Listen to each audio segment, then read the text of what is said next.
Ce vendredi 5 juillet 2024, une star française du cyclisme nous a quittés.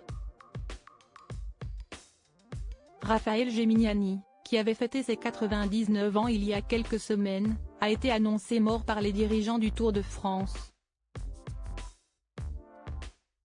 L'illustre champion, qui était arrivé deuxième au Tour de France 1951, puis troisième au Tour de France 1958, avait ensuite chapeauté le Tour, et avait amené Jacques Anquetil à la victoire. Si est un visage incontournable de l'histoire du Tour de France. Raphaël Géminiani, qui avait fêté son 99e anniversaire en juin dernier, est mort ce vendredi 5 juillet 2024.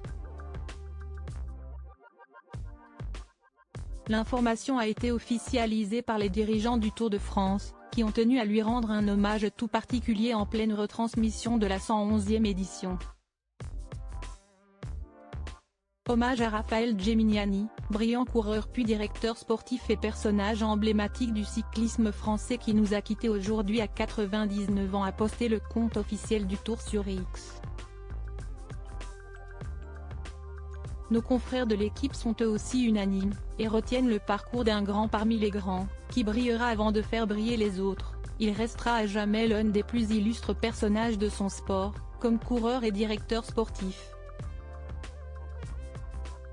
Il côtoya les plus grands, de Louison Bobet à Jacques Anquetil en passant par Fausto Coppi. Et pour cause, après sa brillante carrière qui trouva son apogée au cours des années 50, Raphaël Géminiani, dit j'aime pour les intimes comme pour les fans du personnage, s'était reconverti dans la direction sportive. Il avait été nommé directeur sportif du Tour, et avait amené un certain Jacques Anquetil à la victoire. Un parcours exceptionnel.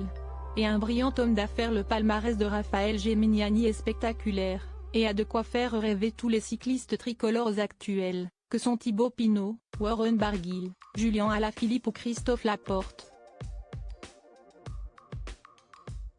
Vainqueur de cette étape du Tour de France, il a été sacré champion de France en 1953. 2 ans plus tôt, il arrive second au Tour de France, et remporte le maillot à poids du meilleur grimpeur.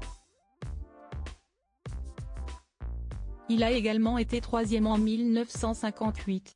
En Espagne et en Italie, celui qui était surnommé le vieux fusil avait particulièrement brillé aussi, en arrivant troisième au Tour d'Espagne de 1958, quatrième au Tour d'Italie de 1955, et cinquième au Tour d'Espagne et d'Italie de 1957. Il restera dans l'histoire du cyclisme français le premier Français à avoir porté le maillot rose, en 1955. La même année, il parvient à se hisser jusqu'au maillot jaune au Tour d'Espagne.